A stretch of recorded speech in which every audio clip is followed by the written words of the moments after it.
বালি কই কি পড়া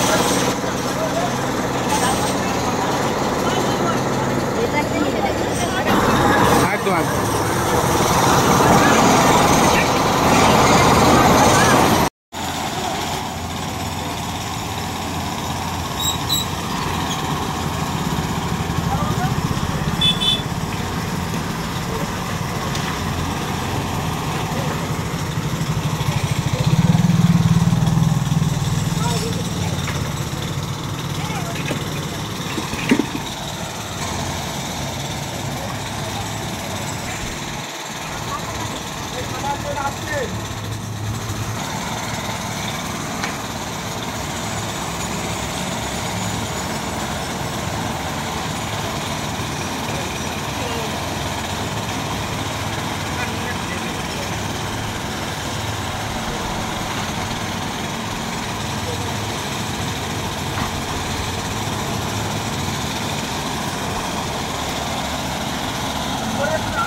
এখানে আপনারাই ঘিরছিলেন, আপনারা আবার সরিয়ে দিলেন কেন?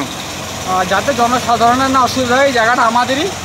আমরা চাই যাতে জনসাধারণ না কোনো কিছুর সম্মুখীন হয়, যেতে আসতে যাতে অসুবিধা না হয়।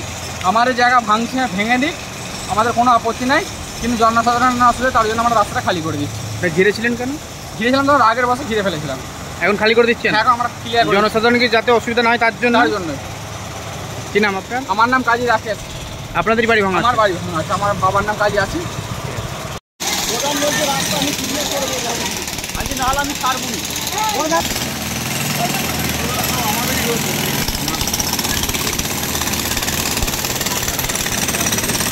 লাইভ ধরে এবার ভিডিও করে নিই।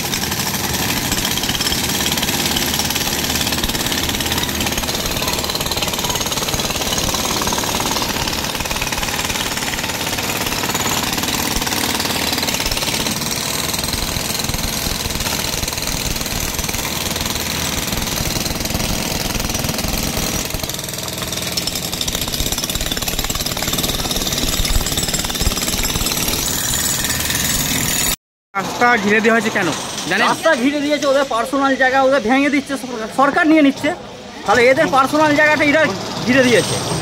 আমরা এক্ষুনি প্রধানকে ধরবো, প্রধান রাস্তা না খুললে গেলে আমরা প্রধানকে যেতে দেব না। যতক্ষণ না রাস্তা ক্লিয়ার করছে ততক্ষণ আমরাও প্রধানকে যেতে দেবো না। ও দাঁড়িয়ে থেকে সরকারি জায়গা যেহেতু নিয়ে নিচ্ছে, তাহলে সরকার আমাদেরকে বুঝিয়ে দিতে হবে। প্রধানের টোটালি ভাঁওতাবাজি চলছে। 3 তারিখে মিউচুয়াল করে প্রধান স্প্যাম করে এদের হাতে দিচ্ছে, আবার আজকের দিনে ভাঙার অর্ডার হচ্ছে কেন? এগুলো প্রধানের পুরো ভাঁওতাবাজি চলছে। এর প্রধান ইগো স্যাটিসফাই করছে নাকি? কি বলছেন? পার্সোনাল দুশ্মনী মেটাচ্ছে বলছেন? অবশ্যই এটা পার্সোনালি, অ্যাকচুয়ালি একদমই পার্সোনালি, আদার্স কিছু নয়। কিন্তু হাইকোর্টের সুপ্রিম কোর্টের অর্ডার আছে তো ভাঙার। ওটা ব্যক্তিগত কেউ কেস করেছে, সরকারি জায়গায় অর্ডার তো আছে ভাঙার। হ্যাঁ অর্ডার আছে, তাহলে তো ভাঙবেই, তাহলে তো ভাঙবেই। কিন্তু মিউচুয়াল করলো কেন? আজ তো না হলো 6 মাস ধরে ভাঙার অর্ডার এসছে। 6 মাস, আজকে নয়, 6 মাস ধরে ভাঙার অর্ডার এসছে। মিউচুয়াল হচ্ছে, বড় বড় তৃণমূলের আমাদের নেতৃত্বরা বসছে, ঠিক করছে, পঞ্চায়েতে বসে লিখিত হলো যে ওরা সরকারকে দিয়েছে, সরকার ওদিকে তার জন্য দিচ্ছে রাস্তা। তারপরও ভাঙা হচ্ছে কী কারণ? এইটা তো ব্যক্তিগত, এইটা অ্যাকচুয়ালি সরকার নয়। এইখানে হচ্ছে তৃণমূল যারা যত নেতা আছে তাদের নির্লজ্জ। একটা বিজেপির কর্মী কেস করেছিল, সরকার করেনি।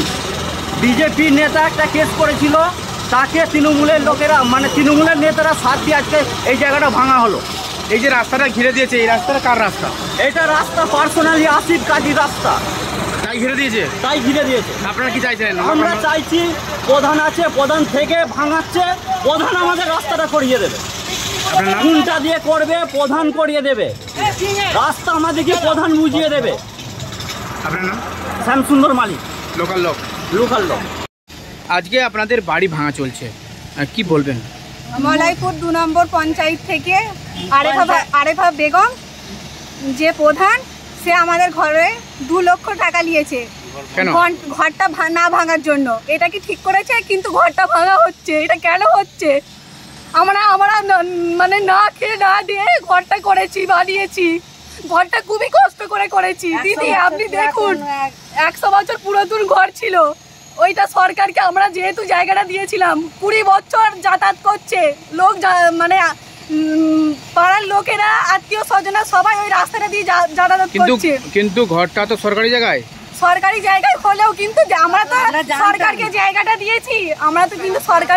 দিয়েছি, রাস্তাটা, কিন্তু যেহেতু ওরা যদি ওইটা ভেঙে দিচ্ছে তাহলে আমরাও রাস্তাটা কিন্তু ঘিরে নেবো। কোর্টের অর্ডারে ভাঙছে তো, কোর্টের অর্ডারে ভাঙছে, হাইকোর্ট থেকে সুপ্রিম কোর্ট কোর্টের অর্ডারে ভাঙছে। হ্যাঁ, তারপরে কোর্টের অর্ডারে ভাঙছে। এখন পঞ্চায়েত প্রধানের আপনি বলছেন টাকা নিয়েছে, পঞ্চায়েত প্রধান কেন টাকা নিয়েছে? পঞ্চায়েত প্রধান টাকা নিয়েছে, আরেফা বেগম টাকা নিয়েছে। সে বলেছে যে আমি তোমাদের এই ঘরটা ভাঙবো না, আপনি কেন টাকা দিয়েছেন তাকে? কেন দিয়েছেন? সে আমাকে বলেছিল যে আমি টাকাটা নিচ্ছি, তোমাকে ভাঙবো না, তোমার ভেঙে দেবো না। কিন্তু যেহেতু আমাদের জায়গা দেওয়া আছে 12 ফুট কোনো রাস্তা হয়? হ্যাঁ, এখানে 6 ফুট রাস্তা আছে পুরো আমাদের এটা কাজীপাড়ার, পুরো এটা মানে কাজীপাড়াটা 6 ফুট রাস্তা, এখানে 12 ফুট রাস্তা দিয়ে আছে। তাকে যে টাকা দিয়েছিলেন এটা কি সবার সামনে দিয়েছিলেন? পঞ্চায়েত সবার সামনে দেয়া হয়নি, সেখানে লুকিয়ে নিয়েছে সে। আপনি তো ভুল করেছেন, তাহলে লুকিয়ে টাকা দেন না মানে? সে বলেছে যে আমাকে দাও তুমি, কেউ না জানে, এই কথাটাও বলেছে, কেউ না জানে, আমাকে তুমি টাকাটা দাও। হ্যাঁ, টাকাটা দেওয়া হলো 2 কোটি টাকা। আমরা কোথায় পাবো এত টাকা? 2 লাখ টাকা কোথায় পাবো আমরা? এখন কি চাইছেন? এখন ঘর ভাঙা চলছে আপনাদের? এখন ঘর ভাঙা চলছে। এই যে পানি হচ্ছিল, এত পানিতে এই দিক ওই দিক ছুটাছুটি করা হয়েছে, তবুও কিছু করা হচ্ছে না। প্রধান যেন আমার টাকা ফেলে দিয়ে যায়। কিন্তু আপনি যখন দিয়েছিলেন তখন তো কাউকে জানাননি। প্রধান যেন এখন তো সে অস্বীকার করবেই। অস্বীকার করলেও তো কোনো ব্যাপার নয়। প্রধান এক কথা বলেছিল যে আমি ঘর ভাঙবো না, দোকানও ভাঙবো না, তোমাদের ঘর তোমাদের দোকান ফিরিয়ে দেবো, এই কথাও বলেছিল সে। কিন্তু সে 2 কোটি টাকা নিয়েছে, 2 লাখ টাকা নিয়েছে। 2 লাখ টাকা নেওয়ার পর কিন্তু কিছু করলো না, সেই ঘরটা ভাঙা হলো। আমার কাছে একটাই আবেদন দিদি, আমি আপনার কাছে জোড়হাত করে বলছি, আমাদের যে এত কষ্টের ঘর, এত না খেয়ে না দিয়ে ঘর বানানো হয়েছে, এত টাকা খরচা করা হয়েছে, আর প্রধান নিয়েছে, মেম্বার নিয়েছে, কিসের জন্য টাকা নিয়েছে? এগুলো বর্ষাকালে তার মানে আপনারা কিন্তু অবৈধ ঘরটাকে বাঁচানোর জন্য টাকা দিয়েছেন। আমরা অনেক টাকা খরচা করেছি, অনেক ছুটাছুটি করেছি অনেক জায়গায়, যাতে না আমাদের ঘর না দোকান ভাঙা হয়। কিন্তু লাস্ট পর্যন্ত দোকান ঘর ভাঙা হলো।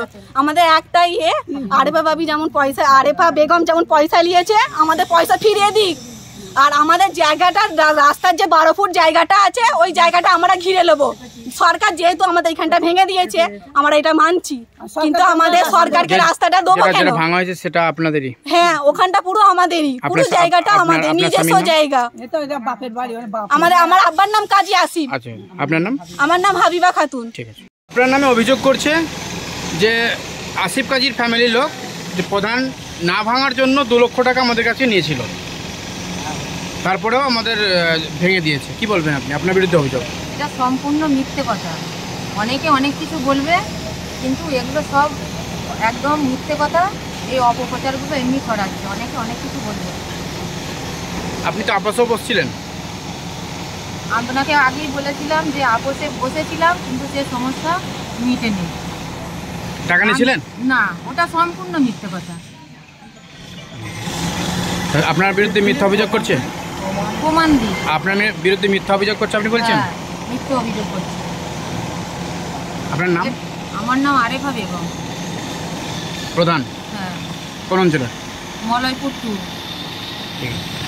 এই যে বাড়িটা ভাঙা চলছে কাজীপাড়াতে, কেশবপুরের কাজীপাড়াতে, আসিফ কাজীর যে বাড়িটা, আপনি কেস করেছিলেন তো? আমি আর পারভেজ দুজনে মিলে আমরা জয়েন্টভাবে পিআইএল মামলা করেছিলাম, জনস্বার্থের মামলা।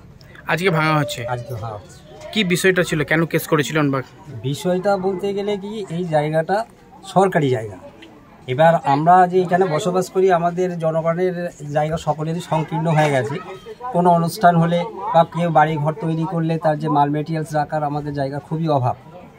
সেইটা আমরা চিন্তাভাবনা করে, পারভেজ এবং আমি চিন্তাভাবনা করে যে এটা সরকারি জায়গাটা উদ্ধার হওয়ার প্রয়োজন আছে বলে আমরা দুজনে মিলে 24 সালের এপ্রিল মাসের 10 তারিখে মামলাটা ফাইল করি ডবল বেঞ্চে, চিফ জাস্টিসের আন্ডারে।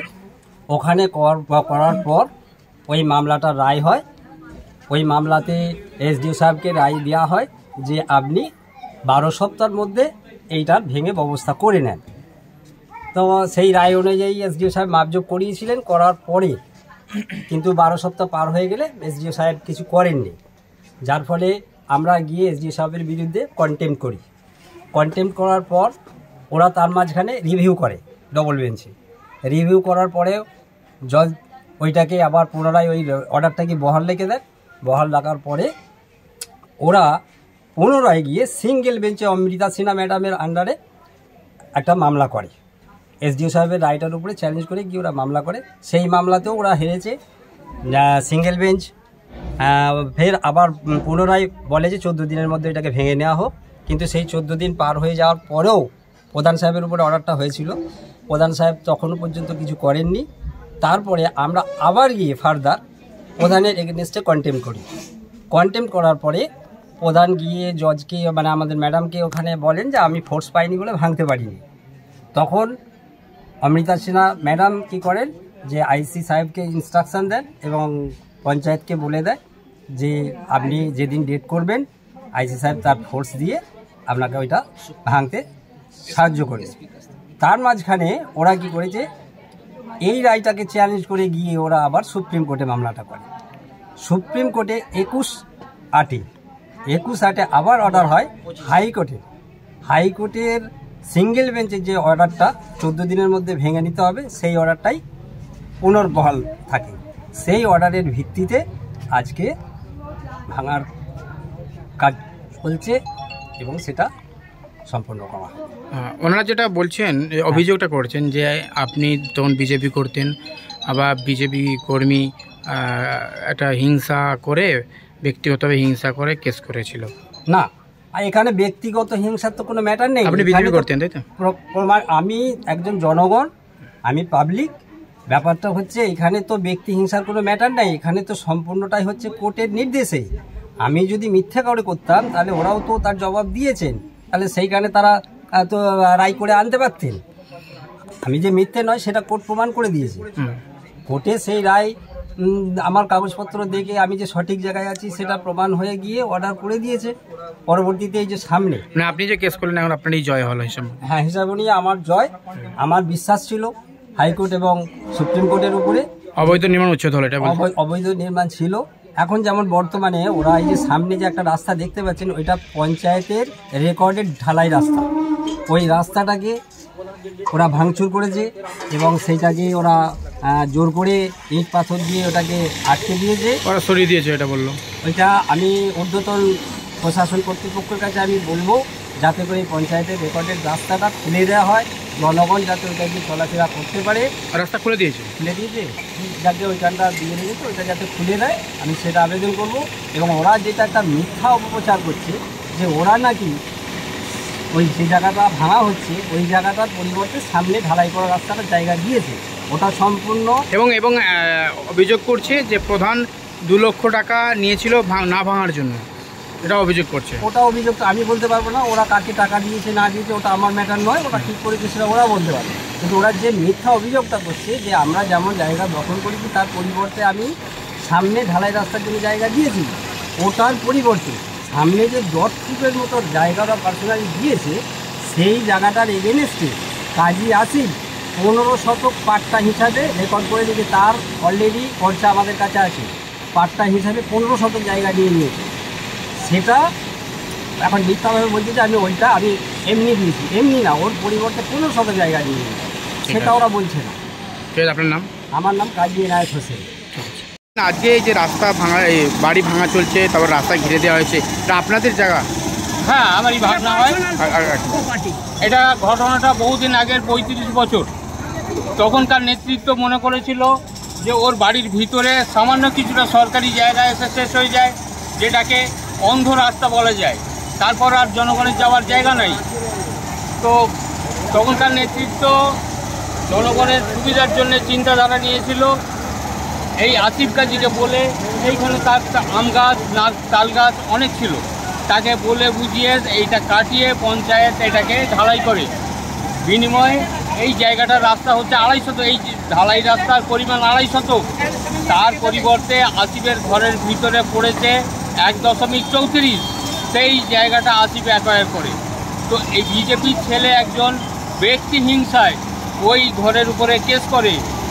আসিফ কাজী যখন কেসটা হয়, আসিফ কাজী অসুস্থ হয়ে বর্ধমান হসপিটালে ভর্তি, সে পাল্টা হাইকোর্টে কেস লড়ার সুযোগ পায়নি, যার ফলে যখন এটা অর্ডার বেরিয়ে যায় আসিফ কাজী তখন হসপিটাল থেকে বেরিয়ে পুনরায় রিভিউ করে।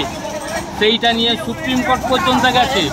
সুপ্রিম কোর্ট নির্দেশ দিয়েছে কাজী আসিফ ভেঙে যেন সরিয়ে নেয়, তার পার্সোনাল জায়গা, এখানে পঞ্চায়েত প্রশাসন কেউ যেন না আসে। কিন্তু সেটা সুপ্রিম কোর্টে পেন্ডিং আছে, এখনও তার ফয়সালা হয়নি। ইতিমধ্যে 3 তারিখে পঞ্চায়েত প্রধান কাজী আসিফের সাথে বসে একটা লিখিত চুক্তি করে নেয় যে জনগণের সুবিধার্থে ঠিক আছে এই জায়গাটা আসিফ কাজী পঞ্চায়েতকে দিল, আর পঞ্চায়েতের ওই 1.34 জায়গাটা আসিফ কাজী নিল। তাহলে ঘরও ভাঙা হবে না, রাস্তাও ভাঙা হবে না। আবার তো প্রধান এখানে আছে, প্রধান থেকেই তো ভাঙা হচ্ছে। প্রধান আজকে আবার উল্টো সুরকাইছে, তার লেখা পেপার এই 3 তারিখে, আজ বেশি দিন নয়, আজকে হচ্ছে 11 তারিখ, 3 তারিখের ঘটনা, 3 তারিখে লিখে দিয়েছে। আর আজকে প্রধান আবার লোকজন নিয়ে এসছে এই ঘর ভাঙাতে। কত বড় জুলুম চলছে! একটা বিজেপির ছেলে কেস করলো, আর পঞ্চায়েতের এখানে তৃণমূলের প্রধান সে আজকে তাদেরকে সাপোর্ট দিয়ে একটা মানুষের ঘর ভাঙাচ্ছে। মমতা ব্যানার্জি মানুষের ঘর করে দেয়, কারোর ঘর ভাঙায় না। আজকে দেখুন কিভাবে ঘর ভাঙতে এসছে তৃণমূলের প্রধান। এরা সত্যিই কি তৃণমূল নাকি এরা বিজেপির দালাল? এরা বিজেপির দালাল, বিজেপির দালাল এই প্রধান। সবার আগে এই প্রধানকে তাড়ানোর দরকার। বদমাইশ কোথাকার, হ্যাঁ, 450 মানুষ। আজকে পূর্ব কেশবপুরের কাজীপাড়ায় প্রশাসনকে দাঁড়িয়ে থেকে এবং প্রধান উপপ্রধান আপনারা দাঁড়িয়ে থেকে একটি বাড়ি ভাঙা চলছে। কি বিষয়টা, ঘটনাটা কি যদি বলেন? ঘটনা হচ্ছে এটা একটা সরকারি ল্যান্ড। সরকারি ল্যান্ডে যখন ওনারা প্রথম বাড়ি বানাতে যায় তখন সরকারি পঞ্চায়েতে পারমিশন নিতে যাই, আমরা পঞ্চায়েতে পারমিশন দেওয়া হয়নি। তা সত্ত্বেও জবরদস্তি এখানে লোকবল দেখিয়ে ওরা 30টা বাড়িটা নির্মাণ করে। তা সত্ত্বেও পঞ্চায়েত নোটিশ করা সত্ত্বেও পঞ্চায়েতের নোটিশ ওরা গ্রহণ করেনি। তা সত্ত্বেও আমরা যখন গ্রহণ করিনি আমরা কোর্টে এফআইআর করেছি, সেটাও না করার জন্য করেনি, ওরা কোনো কিছু ব্যবস্থা নেয়নি। তারপরে হচ্ছে এখানে জনগণ সেইটাকে নিয়ে কেস করে যে একটা সরকারি ল্যান্ডের ওপরে। ওরা যেটা বলছে যে বিজেপির ছেলে কেস করেছিল। না, এটা বিজেপির ছেলে নয়, এটা হচ্ছে গ্রামের লোক, গ্রামের মানুষ। তো কেস করার জন্য এটা দীর্ঘদিন ধরে আজকে 6 বছর বাবদ তো কেসটা চলার পর ওই হাইকোর্টে রায় হয়। অমৃতা সিনহা ম্যাডাম রায়টা দেন যে এটা রিমুভ করার জন্য। সেটা নিয়ে এসডিও বিডিওর কাছে আসে। এসডিও ম্যাডাম ডেকে বলেছিল যে এটা রিমুভ করার জন্য। তারপর হচ্ছে বিএলআর অফিস থেকে এসে ইনকোয়ারি সার্চিং করে টোটাল রেডি করে দিয়ে গেছে। তা সত্ত্বেও ওরা মানেনি, কোর্টকে মানেনি। আমরা বলছি আমরা কোর্টকে মানি না, আমরা এখানে নির্মাণ কেসটা হাইকোর্ট থেকে আবার সুপ্রিম কোর্টে গিয়েছিল। হাইকোর্ট থেকে আবার মুভ করে সুপ্রিম কোর্টে সেই অমৃতা সিনহার সেই রায়টাকেই বহায় লেগে সেটাকে আবার ভাঙার নির্দেশ দেয়। তো ওনাদিকে 14 দিন সময় দেয় যে নিজেরা ভেঙে নেওয়ার জন্য। সেটা না ভাঙার জন্য আজকে পঞ্চায়েত থেকে প্রশাসন দিয়ে সেটাকে রিমুভ করার আমরা করছি। একদমই এরা বলছে যে আসিফ কাজী লালকাই যেটা আছে যাদের ভাঙা হচ্ছে, ওনারা বলছেন যে 3 তারিখে পঞ্চায়েতে একটা আপোষ মীমাংসা হয়েছিল, প্রধান সেখানে সই করেছে যে আপোষ মীমাংসা হয়েছে। কোনো মীমাংসা হয়নি, ওটা মিথ্যা, কোনো আপোষ মীমাংসা হয়নি। ওরা লিখিত দেখাচ্ছে এটা সই করা। ওরা একটাই কথা বলছে যে আমরা এসব ভাঙতে দেবো না, আমাদের কাছে এই ফোন আসছে, কোনো তথ্য নাই। তো কোর্টের রায় বহাল রেখে আমরা প্রশাসনকে সম্মান করি। কোর্টের রায়কে বহাল রেখে আমরা সেটা আজকে রিমুভ করতে আসছি। এক প্রকার আপনারা বলতে চাইছেন যে অবৈধ নির্মাণ উচ্ছেদ করছেন। হ্যাঁ। আপনার নাম? আমার নাম শেখ আকরাম, মলাইপুর উপপ্রধান। আপনার উজ্জ্বল ভবিষ্যতের একমাত্র দিশারি জ্যোতিষ জগতে অদ্বিতীয় ডক্টর অঞ্জন শাস্ত্রী। দেখুন জ্যোতিষ অঙ্গনে অঞ্জন প্রতি রবিবার ঠিক রাত 12টায় শুধুমাত্র TV9 বাংলায়।